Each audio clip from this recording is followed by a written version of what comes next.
Hello. Today, perhaps you joined with the nation in a minute's silence to remember all of those frontline workers who've lost their lives in their fight with COVID-19. And it's right that we should do so. Added that to the 5 minutes or so that we spend on a Thursday evening clapping for our carers and key workers and frontline workers. But I wonder, is a minute enough attention to pay? Is 5 minutes on a Thursday evening enough time to acknowledge these folks who never asked to be on the front line, who did their jobs, who didn't go into nursing or become doctors or health professionals because of the wonderful uniform or the wonderful hours, but because they care, because their desire is to help people, to heal people, to care for people. Is a minute enough attention? These people, intentionally or unintentionally, have put themselves in harm's way. And as a Christian, I can't help thinking of Jesus, who also put himself in harm's way. But in his case, he knew what he was up against. He knew that it was a battle that he wasn't going to win as far as his earthly life was concerned. But he knew that ultimately he would defeat the pandemic, which is sin and death. And how much attention do we pay to him? When Jesus was alive and walked on the earth, he told a story. Jesus was very good at telling stories. It helped the people of the time to understand a little bit more about what he meant, who he was, why he'd come, and how they should change their lives. He told a story about a sower. Now these days, when we plant seeds, we either go in the garden and we plant them individually, or it's done commercially by a tractor in a large field. In Jesus' day, of course, a sower was someone who went into a field with a bag of seed and tossed it onto the earth, not knowing exactly where it was going to fall. So Jesus told this story. He said a sower went out to sow. Now, if we think of that seed as the good news, the gospel, the good news of Jesus and his salvation, and if we think of the soil as the type of people that good news falls amongst, then it's easier for us to understand that story. And as he sowed, said Jesus, some seed fell on the path, and the birds came and ate them up. Now what he's talking about is those people who have what he called hard hearts, those who don't want to hear the good news.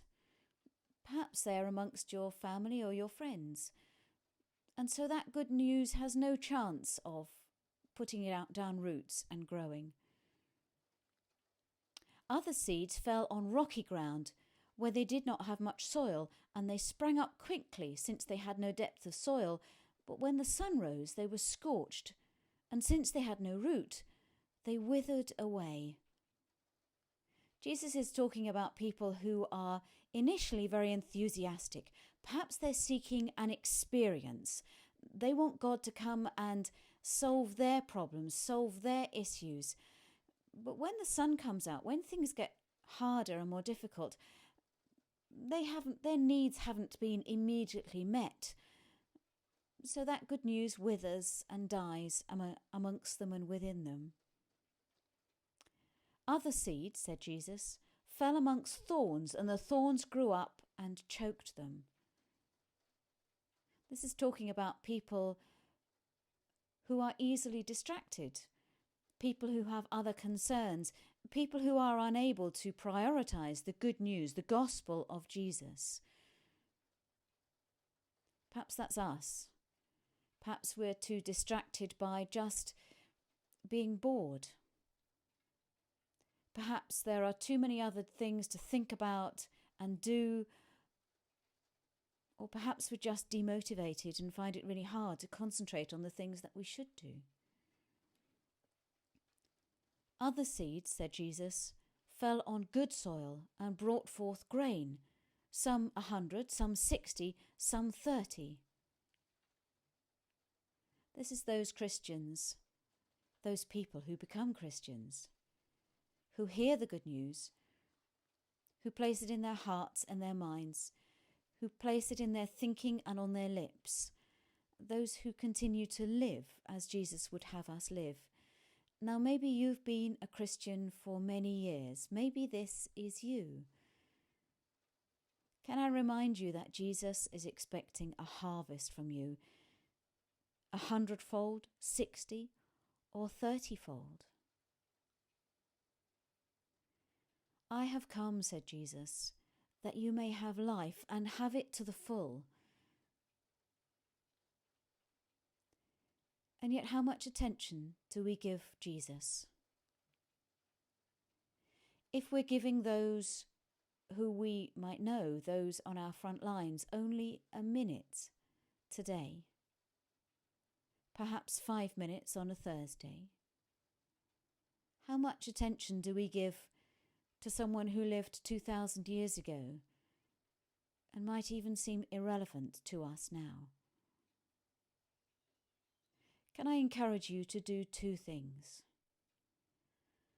To think seriously whether that 1 minute of attention today was really enough for those who've given their lives,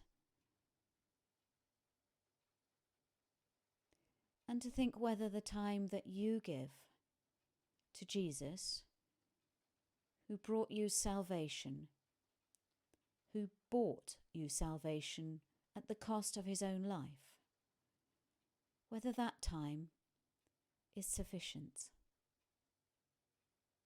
And can I encourage you to keep looking to Jesus, the author of salvation, the author of creation?